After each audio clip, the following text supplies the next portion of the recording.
Hello students, welcome in your classical mechanics class. In this lecture we will talk about the turning points. By definition, the turning point on the trajectory of a body is the point where its radial kinetic energy is 0, that is half m r dot square is equal to 0. In this case, we are talking about half mu r dot square equal to 0. What is mu? Mu is the reduced mass. As we discussed in our previous lecture, we have reduced two body problem to one body problem and introduced the concept of reduced mass. So that means turning point on the trajectory of body is the point where its radial kinetic energy is 0. That means the term half mu r dot square is 0. That means r dot is 0, or you can say r dot is 0. That means the energy of the body is equal to its effective potential energy. So as we know, the total energy of the body moving under the effect of central forces, as we talked in our previous lecture, is E equal to half mu r dot square, which was the kinetic energy term, plus effective potential energy. Effective potential energy term was 1 upon 2 L square upon mu r square plus u. U was the gravitational potential energy. So that was the expression. Let it be 1. Now as we know, at the turning points r dot is 0 or half mu r dot square is 0 or radial kinetic energy is 0. So this expression is E equal to half L square upon mu r square plus u is equal to 0. We can rewrite this expression as 1 upon 2 L square upon mu r square plus u minus E equal to 0. Now what is E? E is the gravitational potential energy. Now as we know, force is negative gradient of some scalar function. This was discussed in our previous lecture, because the force is central in nature. So force can be represented as negative gradient of potential. Now this expression can be written as F equal to minus du by dr, or we can write it as du equal to minus f dr if I integrate u equal to minus integral f dr. So that means u equal to minus integral f dr. Now what is f? F is the force, and in this case this force is gravitational force.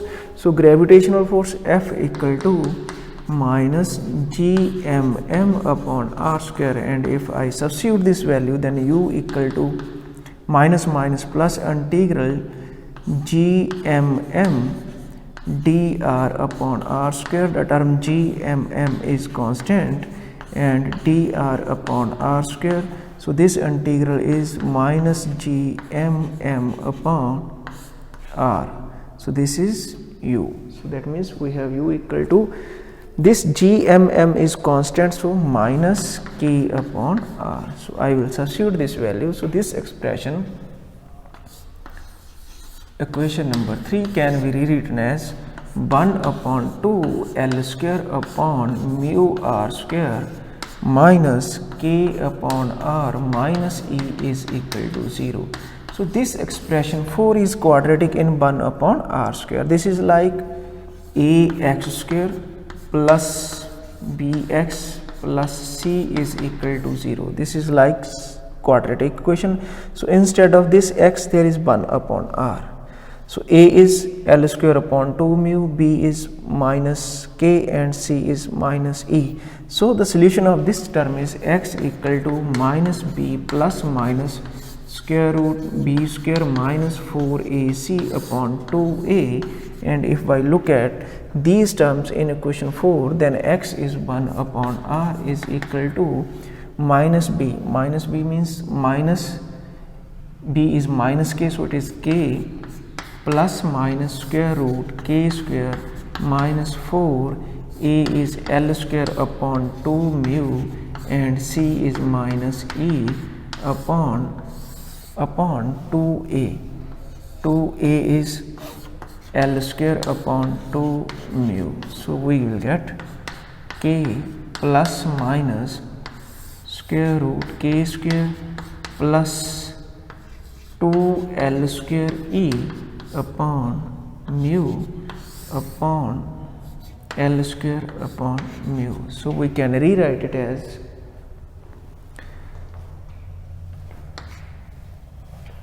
one upon r is equal to mu k upon L square plus minus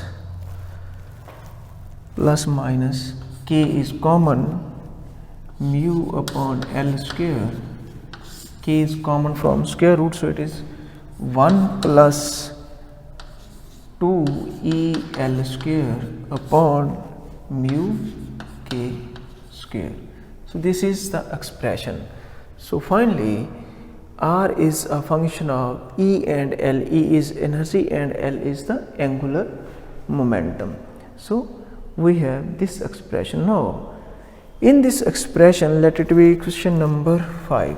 We have two sign plus and minus. That means we have 1 upon r is equal to mu k upon L square plus k mu upon L square 1 plus 2e L square upon mu k square. If you remember your mathematics course in your senior secondary classes, then there are two roots of this equation, root corresponding to plus and corresponding to minus sign. So this is one root corresponding to plus sign and this is second root corresponding to negative sign. So here I use the term solution. So this is the better way in your physics course to say that we have two solution corresponding to plus and minus sign. Now this is something plus something. So we are adding some quantity in this figure and we are getting the value 1 upon r. So that means we have increased this value corresponding to 1 upon r, and when we go for its inverse, then this value is reduced. So we had 1 upon r minimum. Now here some term is reduced from this value, that means corresponding to 1 upon r we have less value, and if we have less value then 1 upon r corresponding to maximum when we go for the inverse. So we have 1 upon r minimum and 1 upon r maximum. Minimum is corresponding to positive sign and maximum is corresponding to negative sign.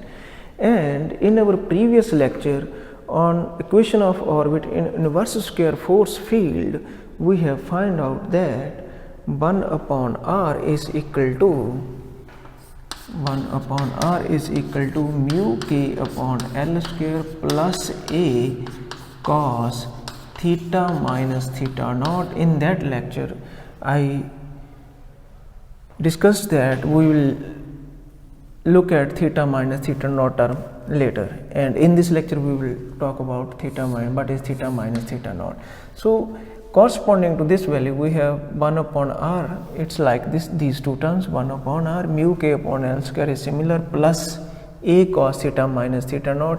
That means corresponding to plus sign we have value of a, and corresponding to minus sign we have a cos theta minus theta naught. So now let it be equation number 6a and 6b. Now this is equation number 7. I write it as 1 upon r is equal to mu k upon L square plus a cos theta minus theta naught. How we obtained this expression? You can go through the lecture on the equation of orbit in inverse square force field. Now if theta minus theta naught is equal to 0, if we look at this term, then cos theta minus theta naught is cos 0, so cos 0 is 1.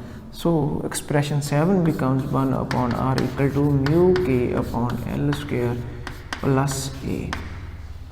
Now a is added to this term, and if theta minus theta naught is pi, then we have cos theta minus theta naught equal to cos pi. Cos pi is minus 1, that means we have 1 upon r equal to mu k upon L square minus a. So now a is subtracted from this term, so we have smaller term and corresponding to 1 upon r. When we go for its inverse, then it is maximum and this is minimum. So we have two terms corresponding to minimum and maximum, like 6a and 6b. We have expression 8a and 8b. Now 1 upon r minimum corresponding to 6a and 8a. From these two terms we have a equal to mu k upon L square root 1 plus 2e L square upon mu k square. So we have find out a. Now if we look at 8b and 6b, we have minus a, that means again we have a equal to mu k upon L square, and this, that means from equation 6 and 8 we have find out the unknown constant a.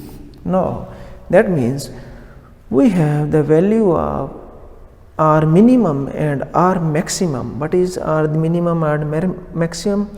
These are the two turning points. These two turning points corresponding to, we have value of a, and a is a function of e and L. So now we will substitute the value of a in the equation of eccentricity, and we have find out in our previous lecture on equation of orbit in inverse square force field, we have small e eccentricity, E equal to L square upon mu k square into a. So now we know what is this a. So small e equal to L square upon mu k square, and value of a I am substituting from equation number 9. So it is mu k upon L square into 1 plus 2e L square upon mu k square. So this is the expression for eccentricity E. Here, sorry, it is mu k. Now we have small e equal to 1 plus 2e L square upon mu k square. So this is expression number 10, equation number 10. Now E gives the trajectory of the body, and this E is a function of capital E. Capital E is the inertia and L is the angular momentum. Now that means this equation gives the eccentricity of the trajectory of the body in terms of total energy and the angular momentum. Now we know that what is this r minimum and r maximum. From expression 6, equation 6, we have 1 upon r minimum is equal to mu k upon L square is common, 1 plus this term is E, and we find out r minimum is equal to L square upon mu k 1 plus E, and r maximum similarly we have L square upon mu k 1 minus E. So let it be equation number 11. So we have find out r minimum and r maximum, which is a function of eccentricity E. Now as we know, the nature of trajectory depends upon the eccentricity of the body, and in our previous lecture we have talked about that. The path is hyperbolic if small e is greater than 1, parabolic small e is greater than 1. How we remembered? E is higher than 1, hyperbolic.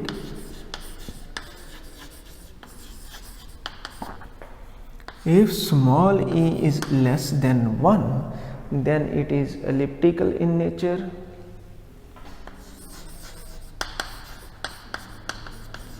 And if small e is equal to 1, this is the rotation of some parallel symbol, so we say parabolic. This was the way we remember. And if small e equal to 0, then this symbol is like circular. So, circular. This was the way how we remember this. Now, if small e is greater than 1, now we know small e is greater than 1 only if in the equation 10 e is greater than 0. So, hyperbolic if e is greater than 0. So, small e is greater than 1 or capital E is greater than 0, then the trajectory of the body is hyperbolic in nature.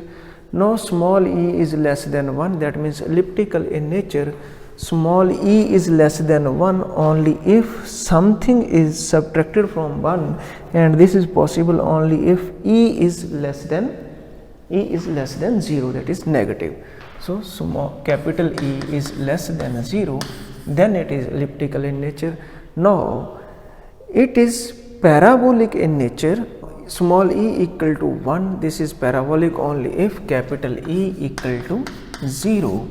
So, this is the case of parabolic. And now third case is circular. Circular is possible only if small e equal to 0, small e equal to 0, that means from expression 10 we have 0 equal to square root 1 plus 2el square upon mu k square. From this expression we have 2el square upon mu k square equal to minus 1, that means e equal to minus mu k square upon 2l square.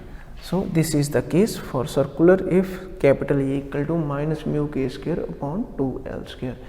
So, it was found that for a body moving under the inverse square force field, the total energy of the body is negative. Total energy of the body is negative, that means less than 0. So, that means less than 0, this is the case of elliptical path or trajectory. So, that means a trajectory of the body moving under the inverse square force field is always elliptical in nature. Now, we look at how it is elliptical in nature. Now, as we discussed that the term a cos theta minus theta naught in our previous lecture 1 upon r. So, we have now 1 upon, so r minimum and r maximum corresponding to the distance corresponding to the two turning points in the elliptical path, because we are talking about the bounded system, and in that case E is less than 0. So, path is elliptical in nature. So, that means in our planetary system the earth revolves around the sun or any other planet revolve around the sun in an elliptical orbit. Now, we will see what is r minimum and r maximum in the diagram.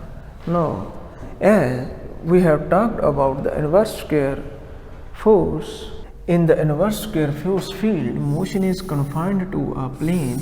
So, we consider xy plane, and the elliptical orbit of this trajectory is like this. So, this is the semi-nature axis. So, this is corresponding to, let it be 2a, and this is semi minor axis, let it be 2b, and sun is at the one foci, let it be O, and this is another foci O prime.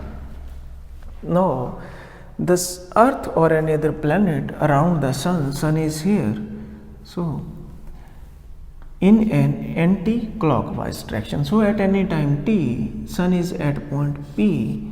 So, let it be point B. So, let it be A.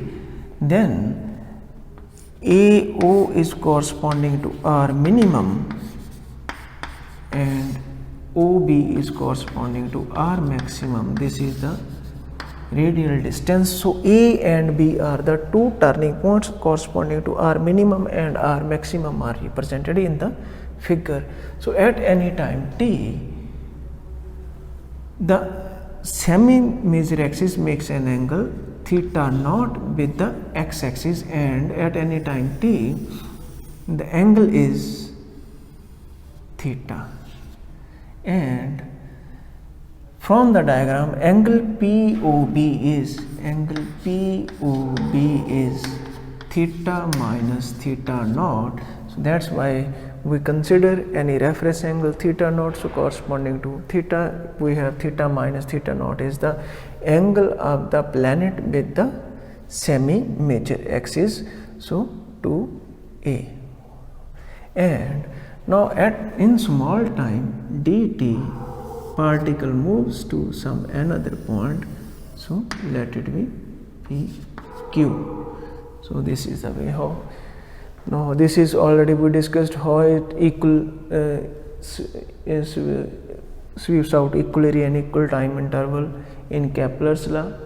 I discussed that in our previous lecture. So there was some problem while uploading this lecture. So I upload Kepler's law first and then uploading this lecture. So this is the picture or the diagram how a planet revolves around the sun and what is the R maximum and R minimum. So finally we have the body, that means the planet that can approach the center of force O, or the sun in case up to the distance OA, that means R minimum, and can go furthest up to the distance B, that means OB equal to R maximum. Or in other words, we can say that A and B are the two turning points in an elliptical path, and corresponding to that R minimum and R maximum can be obtained from expression 11.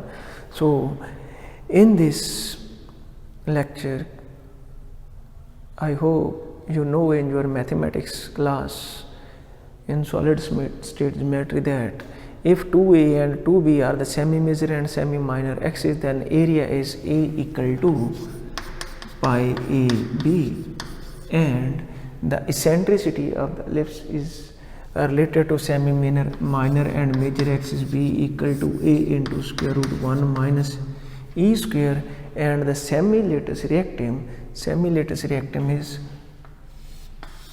let it be N. So ON is the semi-lattice rectum, and is B square upon A. This will be used while the deduction of Kepler's law. So keep in mind, this is the mathematical part you already studied in your undergraduate courses of solid state geometry in mathematics. So this is corresponding to the how we find out R maximum and R minimum. Thank you for watching.